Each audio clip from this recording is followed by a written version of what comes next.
All right, welcome to Picnic Sports, bringing you a better sports community. I got Steve Wild here and Neil Dietrich, your hosts. NFL Week 3 in the books. We got a lot to talk about, but first I wanted to congratulate the Tampa Bay Lightning for winning the Stanley Cup last night. Game 6 over the Dallas Stars. So pretty cool. It's nice to live here in Tampa Bay, and we finally got one, even under pandemic circumstances. Hockey, Stanley Cup, best trophy in sports. What do you think, Steve? Best trophy? Crazy. I mean, I guess if you're drinking out of it, the the crazy thing about the Stanley Cup is I didn't even know they were playing it last night until everyone was congratulating the Tampa Bay Lightning for winning. I was like, look at them playing hockey in Florida where there's no ice.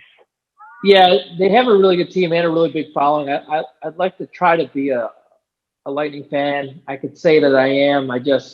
Hockey is tough for me to watch on TV. It's really fun to go to the games, though. I can tell you that. Like, really, really fun. But I have a hard time seeing the puck on the TV screen, so it's difficult for me to get into it at home. Yeah. I mean, here we have the Crunch and the I don't know what the Utica team is, but the Comets, right? And they when they play in Utica, like, it's one of the biggest attractions in the area here is the Utica Comets home game. So it's fun to go. It's a great live event. I just don't follow the NHL very much. But yeah, it's good for the town. So I like it. Too bad it wasn't in Tampa, or now they weren't in a bubble, but they get to bring that trophy home today, so that's exciting for them. Maybe there'll be a parade. I don't know. Moving on, though, MLB playoffs started today, the wild card games. I know you're not a huge baseball fan, but I think playoff baseball is one of the more exciting things to watch on TV, especially when you get down into October. Some MLB games I'm looking forward to are the Chicago White Sox and Oakland, that series, the New York Yankees and Cleveland, Toronto and Tampa Bay, and then Miami made the playoffs, Steve. Remember when they were had all those COVID tests and they were picking up bums off the street to play shortstop and catcher and all that? What did they end up ending the season at? Because they were in first place at one point. Yeah, because of the average, but I think they caught up on some games and they ended up winning some more. So that's exciting for them. Yeah. Are there more playoff teams this year than normal? I'm not sure. Oh, Miami's the 6th seed. They're playing the Cubs, the 3 seed. So I'm kind of interested in that. Chicago White Sox, I think, just won just now against the Oakland A's. Giolito's their starting pitcher. They got a pretty good pitching core, so I'm excited to see them play. And obviously, the Yankees will be fun to watch as well. And I'm hoping for a quick Houston bounce out. Are the Yankees healthy, or are they still hurt, or do they get their guys back? Steve, since football started, you're asking me all these questions, and honestly, I have no answers for you. I don't know. This has become a Picnic Sports football podcast. Our first 2 episodes are really, really heavy into the baseball, and we just stopped. So I have no idea what's going on. Yeah, we stopped pretty much because football started, and that's all we got time for now, unfortunately. We'll try to I'd like to try to get baseball more involved, but it'd mostly be me talking.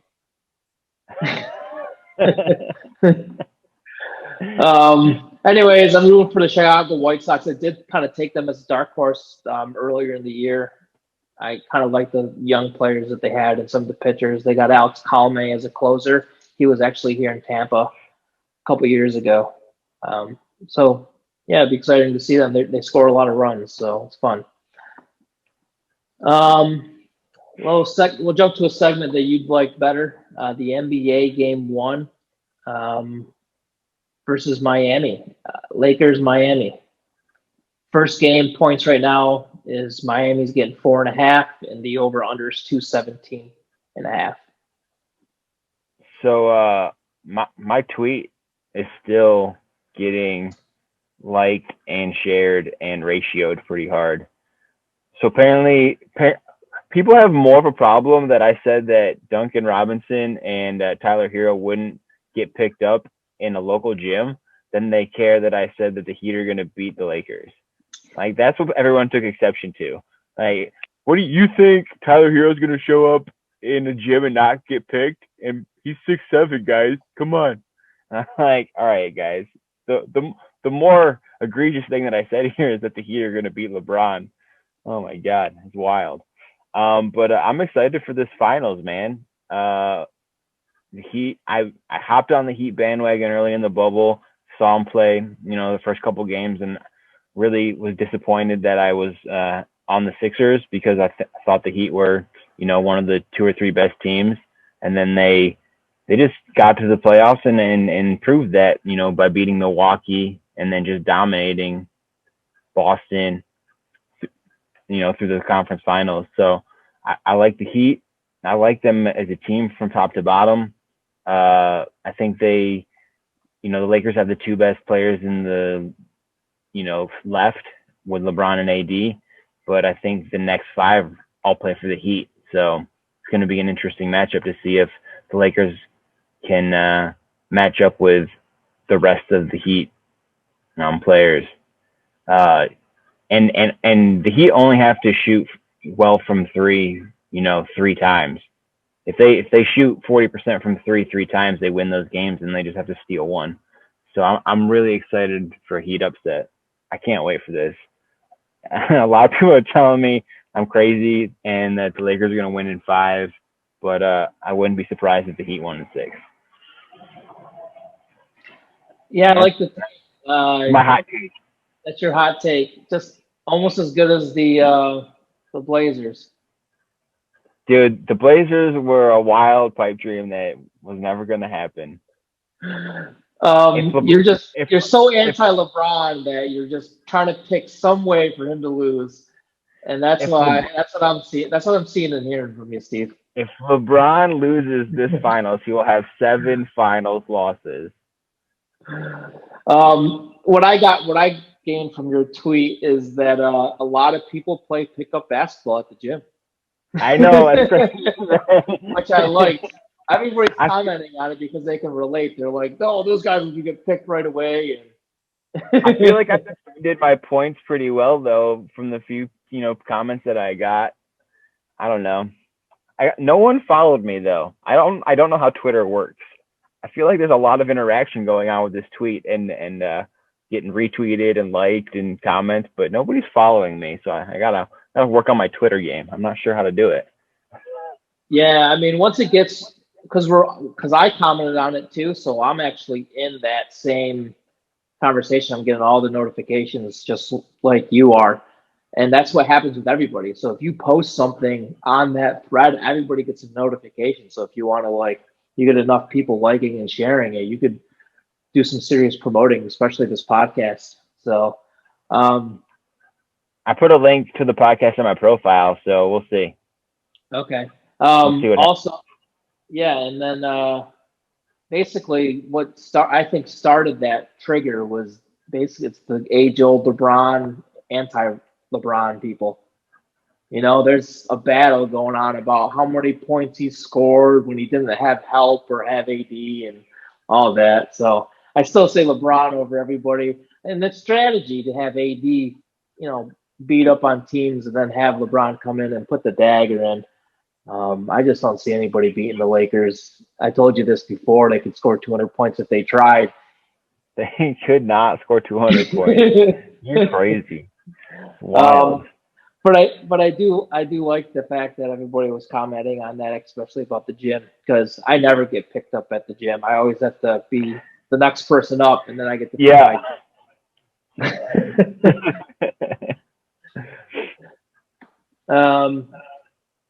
AD 26.1 points per game, LeBron James 25.3 points per game, and then Butler might be the guy that you're thinking might help them win this thing, the veteran. 20.7 points per game, but he's the presence on that team that's going to actually, I think, help them compete? I think the X factor is Bam, man. He's big enough and strong enough to compete with AD. So AD is gonna have to work more than he's had to work, at all in these playoffs. I think this is a real good matchup for those two.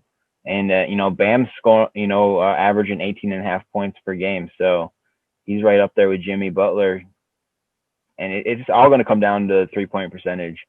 If the Heat, get hot and shoot well, those games are lights out. I just don't think Rondo's 44.5% 3-point percentage in the playoffs is going to have lasting power through the end of, through the rest of the finals. He's not a 44.5% 3-point shooter. Yeah, it's going to be interesting to see how game one goes and see who covers who and, the matchups, the individual player matchups for game one. So that'll be fun. I can't wait to see Iguodala lock up LeBron again. He's LeBron's kryptonite in the finals. It's my favorite thing about Iguodala. Yeah. Sixers forever. Let's go, AI. So game one, Miami's getting 4.5. That's solid take for you because how the Lakers kind of let game one happen for the other team, or does Lakers turn it on? I think Lakers have to turn it on, but I'm still taking the Heat with the points. The Lakers don't want to fall one game behind this Heat team. That's the bad news. All right. You just talked me into taking the Lakers -4.5. I think they turn it on and show, just like how the Chiefs last night turned it on against the Ravens. It was a send a message game for sure. Andy Reid over John Harbaugh, and Patrick Mahomes over Lamar Jackson. So, all right, let's take a quick break. And we'll give with our parlays. Okay? Yeah.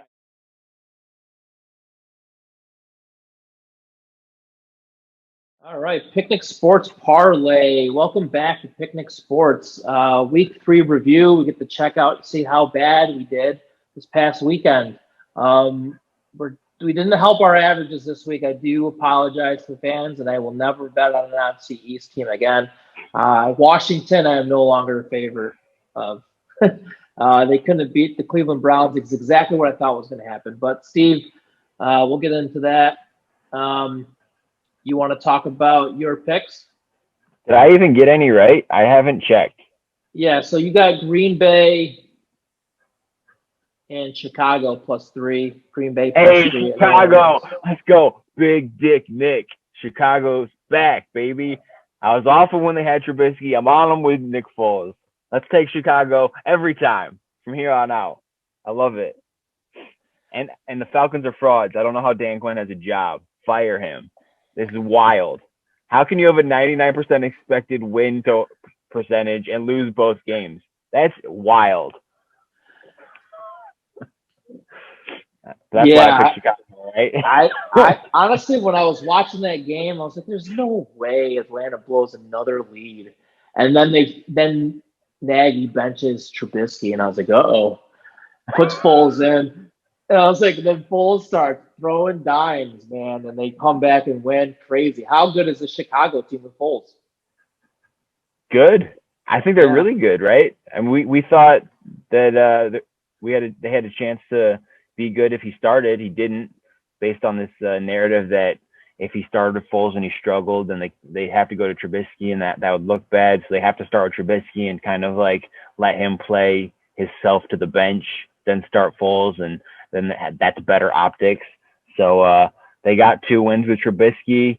Didn't like how he was playing against Atlanta, and pulled him off the field. Went with Big Dick Nick, and he's got the weapons, man. Anthony Miller, Andre Robinson. Allen Robinson, and then the rookie Mooney. Yeah. So, I mean, he's got Jimmy Graham, really veteran tight out end. there. Yeah, Jimmy Graham was the #1 fantasy tight end this week. So that's wild. Pick him up if he's available. Yeah, and they got a solid offensive line too. So, um, But Tariq Cohen did tear his ACL, so I don't know how that affects him. I don't know. He hasn't used a ton, but that might, limit their upside on third down and passing situations. Maybe we see more Cordero Patterson in the backfield. I don't think that's going to help David Montgomery at all. I saw you do a little dance. oh my God. I hate to see people get injured, but I've got a lot of stock in David Montgomery. So Man, you have so much injury luck so far for the fantasy, right? You had Jordan Taylor and now David Montgomery yeah, getting that Jonathan injury. Taylor. Man, Uh, I am terrible with names today. Um, yeah, I like Chicago's defense too. So there'll be a tough out in the NFC North. Yeah, you lost Tennessee. Tennessee did win, but 2.5. Vegas plus 5.5 at New England. New England beat them up, and then Houston plus 4 at Pitt. Houston goes 0-3. Crazy. Oh, dude, that was such a close game too. I thought I had it the whole time. Houston was being competitive, and then I don't know what happened. End of the third, early fourth, they just stopped playing. Wild. Yeah, so we go over my picks. I did pick Pitt, and I was a little nervous, but I got the win. Pitt's offense is for real, and their defense is for real. So um, Green Bay plus 3 got the better quarterback. We both got that W over New Orleans. And then last night I had KC plus 3.5. I don't know if they'll ever be an underdog again. I, Patrick Mahomes is next level, above it, than everybody else. I saw that he's 4-0-1 against the spread when he's an underdog. Really? So yeah. So bet on Pat Mahomes if they ever make him the underdog. If he's ever getting points, you take him. That's right. My losses that were very troublesome to me. I watched that Washington game pretty much the entire game. Washington plus 7 at Cleveland. Cleveland did exactly what I was afraid was going to happen, but I thought the defense could stop them. They ran the ball and put the ball in Nick Chubb's hand and not Baker Mayfield's. I thought for sure they were going to stop him. Chase Young did go out with a hamstring injury early in that game, so not completely my fault. But I still think the rest of the defense should have been able to stop Nick Chubb. That offensive line's good, and Dwayne Haskins did not help me any. The kid threw 2 interceptions. I think he had a fumble loss. I mean, the Cleveland's defense is good, but if you play that bad when you're in a competitive game, turn the ball over, and we'll go over the turnover differential in a little bit, but you turn the ball over more than you get takeaways, you're going to end up losing the game, and you're going to be a losing record for the season. So I've got a follow-up question for you then. Okay. You said you're off the Redskins now. What if they go to Alex Smith? You back on them? It's a good question. That's a talented offense. They have some guys there that are playmakers. It seems like the quarterback play is below average. Yeah, I would lean towards hoping Haskins would play better because he's got the physical talent. And only if Chase Young's healthy. I don't even know if we'll hear something tomorrow, hopefully, if he's going to be okay. But honestly, I'm staying away from the entire NFC East from now on because we are all terrible. We should just start betting against the NFC East from here on out. Yeah, we might as well because Dallas got plus 5.5 in Seattle, and I thought for sure that was going to be a close game. It was at the beginning, but then Russell Wilson just turned it on. DK Metcalf with the dagger in my heart on that game. Yeah, to be fair, it shouldn't have even been that close, right? Because DK had a touchdown that was taken away by that stupid bonehead fumble out of the back of the end zone because he was hot to trot on the way in. What a great ball by Russell Wilson, too. What a great throw. What a great throw. It almost looked like he threw it up too high. And I was like, is that ever going to come down?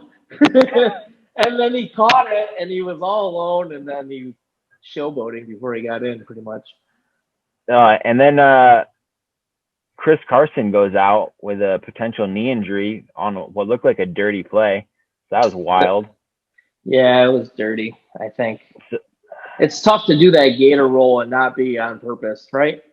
I know, dude. That's like I didn't even do that move in wrestling, and it's legal because it just felt dirty. Wasn't that how you Ah. scored points in freestyle? And freestyle, yeah, you would lace up the legs like that and then gator roll with it. But even that just felt like that wasn't as dangerous because you had both legs. But with one leg, man, so bad. Yeah. The knees are supposed to rotate like that. But I guess he's only going to be out 1 or 2 weeks, so avoided any major injury there.